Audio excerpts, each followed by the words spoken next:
so abhängig sein von China. Man kann natürlich sagen, ja, das machen wir. Besser als das Risiko einzunehmen. Ein schwedisches, erfolgreiches, das ist das hochinvestierteste Start-up-Unternehmen in Europa gewesen, versuchen nach Deutschland zu holen. Halb Europa wollte es haben. Wir haben es nach Deutschland gekriegt. Dann haben die jetzt technische Probleme. Ich denke, man kann die lösen, aber wir werden sehen. Trotzdem ist das jetzt nicht so, wir verteilen mal Almosen oder wir haben uns was Blödes ausgedacht, sondern das ist für mich eine Konsequenz der Lektion, die wir ja spätestens seit dem Angriffskrieg von Putin gelernt haben.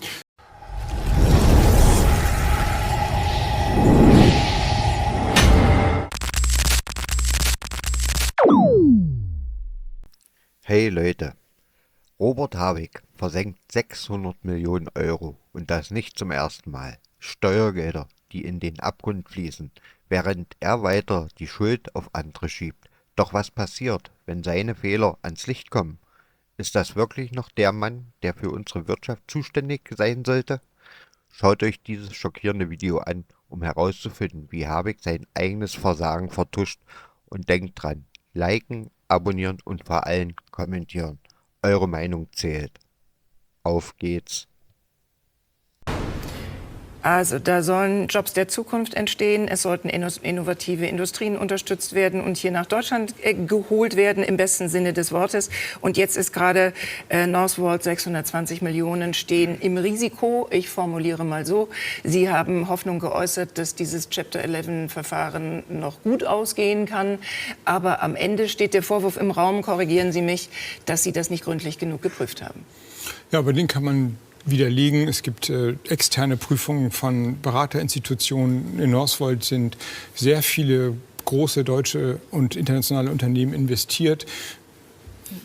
Es ist eher umgekehrt. Wir müssen uns noch mal klar machen und darüber müssen wir reden, wo unsere Abhängigkeiten sind. Und bei Halbleitern, also Mikrochips, kommen eigentlich fast alle unsere Produkte aus zwei Regionen oder von zwei Ländern, nämlich Taiwan und Südkorea. Und jetzt muss man einmal ganz kurz die Nachrichtenlage verfolgen und sehen, dass Taiwan eine Insel vor China ist und Südkorea neben Nordkorea liegt.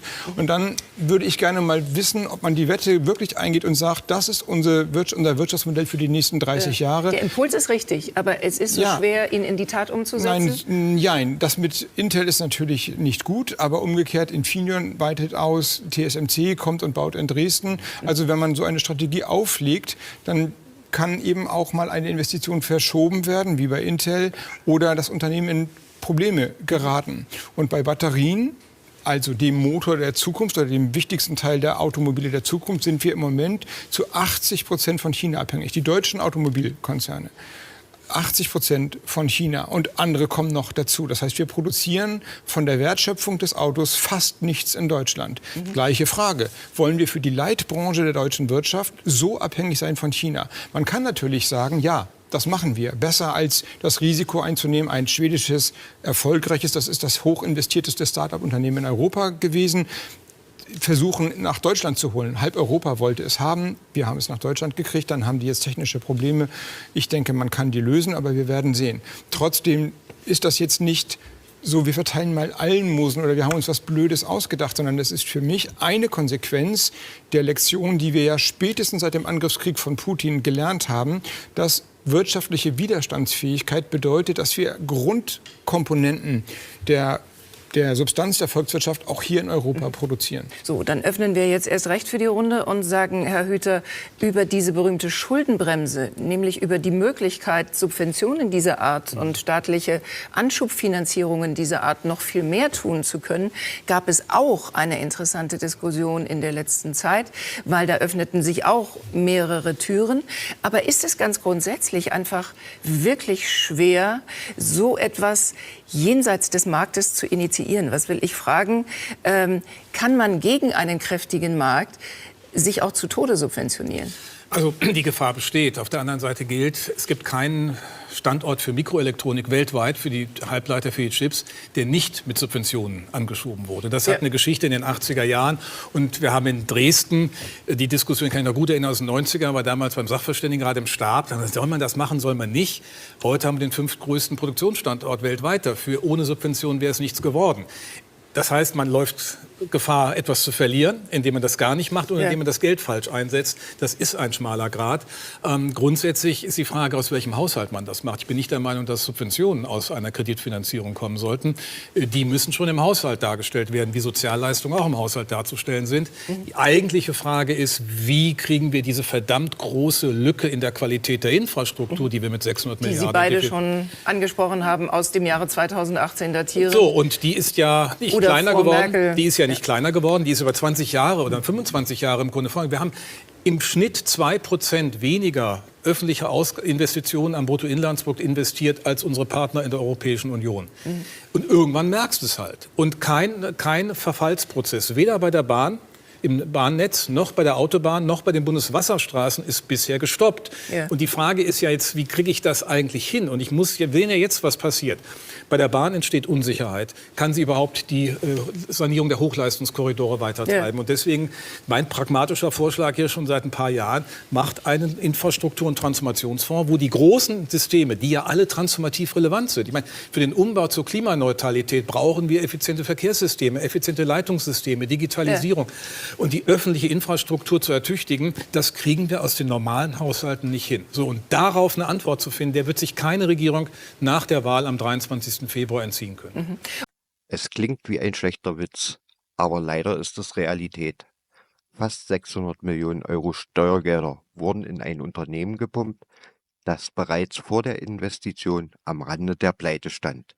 Und der Mann, der das entschieden hat, Robert Habeck.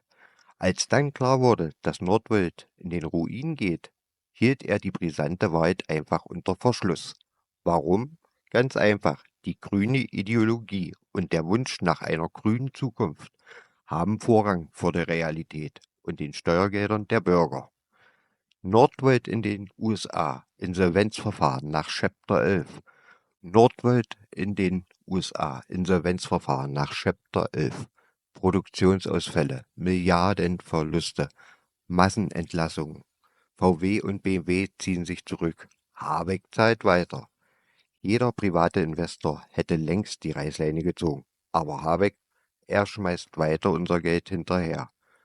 Würde er auch so handeln, wenn es sein eigenes Vermögen wäre? In einem internen Bericht von PwC hieß es bereits 2023, dass Nordvolt bis 2029 tiefrote Zahlen schreiben würde. Und was hat Habeck gemacht? Er hat weiter unser Geld in dieses schwarze Loch gesteckt, anstatt das Projekt zu stoppen. Doch als kritische Fragen auftauchten, wurde das brisante Gutachten einfach unter Verschluss gehalten. Ein klarer Hinweis darauf, dass hier jemand lieber den Kopf in den Sand steckt, als Verantwortung zu übernehmen. Aber was passiert, wenn man in einer solchen Position Fehler macht? Man sucht einen Sündenbock. Und in Habecks Fall zeigt sich, dass er lieber mit dem Finger auf andere zeigt, als seine eigenen Fehler einzugestehen. Genau das schauen wir uns jetzt an. Auf geht's! Sehr geehrte Damen und Herren, wir stehen an einem Scheideweg in der politischen Kultur unseres Landes. Zum ersten Mal ist die Union unter Friedrich Merz dabei, im Bundestag eine Mehrheit mit der AfD zu bilden, einer Partei, die in Teilen gesichert rechtsextrem ist. Das wäre ein Dammbruch, auch in der historischen Kontinuität der deutschen Politik. Von Adenauer bis Merkel haben konservative Kanzler und eine Kanzlerin sich in den Dienst Europas gestellt. Dieses Verhalten jetzt macht Europa kaputt. Die Trump-Regierung will Europa zerstören. China will Europa schwächen. Russland will unsere europäische Friedensordnung zerstören. Wenn Europa keine gemeinsame, geschlossene Haltung und Position findet, wird es zerrissen werden. Die Europäische Union ist ein Friedensprojekt. Sie ist ein Staatenbund, der den Nationalismus überwunden hat, den nationalen Chauvinismus.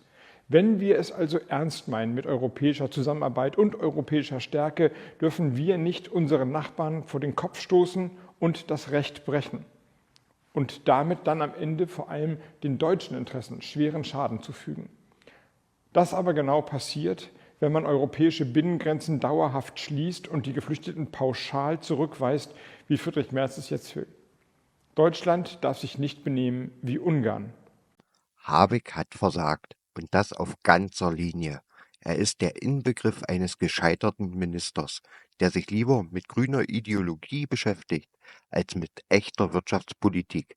Seine Fehlentscheidungen zerstören den Wirtschaftsstandort Deutschland, vernichten Arbeitsplätze und treiben Unternehmen ins Ausland. Und das Schlimmste, er wird weitermachen, wenn niemand ihn stoppt.